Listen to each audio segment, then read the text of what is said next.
Now the Anthracite 2000's over here. We got a lot of progress done today. Pretty much the same type of work scope, same work order on this car. It's the diff bushings, the diff seals, unicorn egg in the front, rebuild the drive shaft, shifter carrier. All that cluster's going out for repair. We're going to take the front springs and struts out, correct that installation. Whoever put the Dynon springs on those conies, or are these Bilsteins? Those appear to be Bilsteins. Look at that. Whoever did that did it wrong. We got new oil separator hoses up there. This is going to be loud.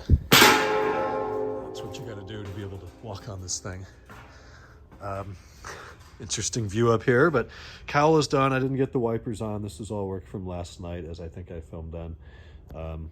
Pretty new separator hoses right there. New fan and fan clutch. We're going to be doing power steering reservoir mounts. That's super saggy. It's got new Michelin tires going on there.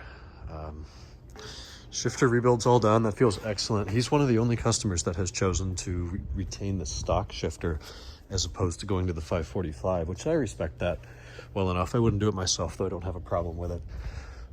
Diff bushings have gotten to be a lot easier and a lot quicker for us. We used to eat several hours of labor on those every single time. Not anymore. I think I'm going to take the diff off of here overnight. I don't like that. In an earthquake, it'll come down and take a chunk out of the floor. And that's not exactly great. So this car has seen some corrosion somewhere. There's a lot of crusty hardware. I'm ending up replacing a lot of it with either better parts that I have, or better yet, new parts that I keep in stock, like those 299 screws that hold up all the heat shields and stuff. That's all going to be new. There's the drive shaft, CSB and flex disc. We're not planning on doing the CV joint. You know how that usually goes. This is the diff out of that car, which we wasted hours on today trying to figure out how to get the DME coded. Enlisted help of a BMW programming shop that did the last 2 or 3 for me, and they couldn't figure it out in WinKFP or in ISTA-P, so they want the DME CAS and key dropped off to them tomorrow morning.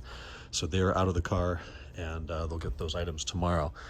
The owner of this car stopped by today, dropped off some oxygen sensors, 2 of them. We're going to put those in. He said, whatever 2 I didn't give you, order those and do those as well, since we're looking right at them. It's extremely minimal labor, so I'll be happy to get some fresh O2s in there.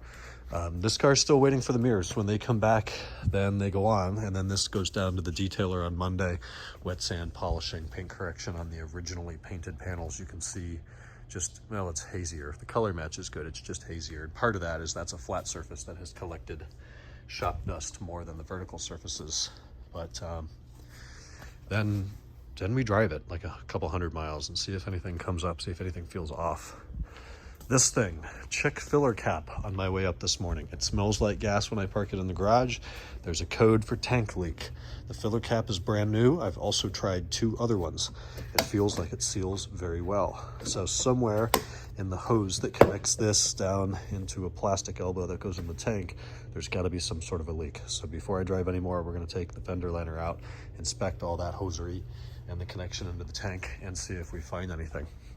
This thing just needs more miles, annoyingly, and a bath, and then we try to pass smog again. The F10 is cleaned up and finally out of here. I'm going to take it home tonight. It hasn't been driven in a few months, so my car's over here. And that's about all I got today. It's been a busy one, but a very productive one.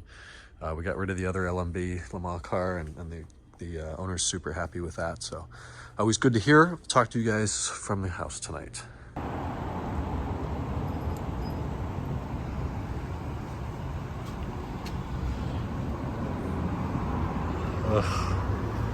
And it only lets you pump $95 at a time, which is not a full tank.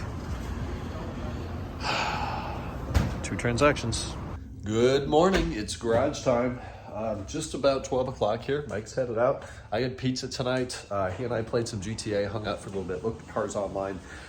Today I looked up, usually at the end of a day of working on cars all day, I don't want to come home and like, hey, let's look at E39s on cars.com. Well, we did that, and I am extremely surprised to find that 530s and 540s, like the cheapest 540 on cars.com used to be an $800 jet black 99, 290,000 miles.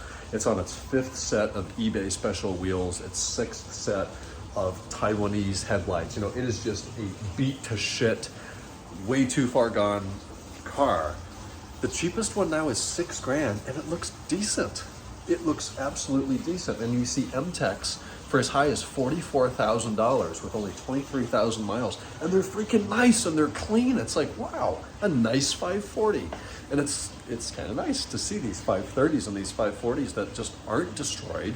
And of course, there's still destroyed ones that are trading hands for nothing. But Kevin's told me the rising tide lifts all ships, and people have finally realized, hey, that 530, that 540 with a lot of engine work are good cars and they're worth some money, and hey, let's take care of them and let's invest a little bit more in them, and it's rewarding. It's nice to see that. Anyways, that's all I have today. I'm not going to go late. Tomorrow's Wednesday. It's hump day already. We're making great progress on the Anthracite 2000 car. We're going to continue with that tomorrow. I'm going to rebuild the drive shaft. Mike's going to reseal the diff. If we don't have to replace the CV joint, the goal will be to get the rear end back together tomorrow, get the drive line back together, maybe even throw the exhaust on there, and then focus on some suspension stuff. We're going to take out the front struts and springs, front links, stuff like that. Cluster's going out today. That's probably going to be the weak link because the rebuild company won't even have it. Tonight's going to go out Wednesday. They're not going to have it till Friday, which means they open it Monday, best case, which means it gets sent back on Wednesday, best case, which means we get it on next Friday, best case, which probably means it goes in a week from this upcoming Monday. It's just time consuming. It's got to go to Texas. F10's back. Pleasure drive is always just a luxury car. The F10 N5, it really feels to me more like what a 7 Series should be. It's extremely quiet, smooth, poised, exceptionally capable, of course, performance-wise, but it's just such a luxury experience compared to any other M car. Kind of nice to drive home after a long day. Talk on Wednesday. Good night.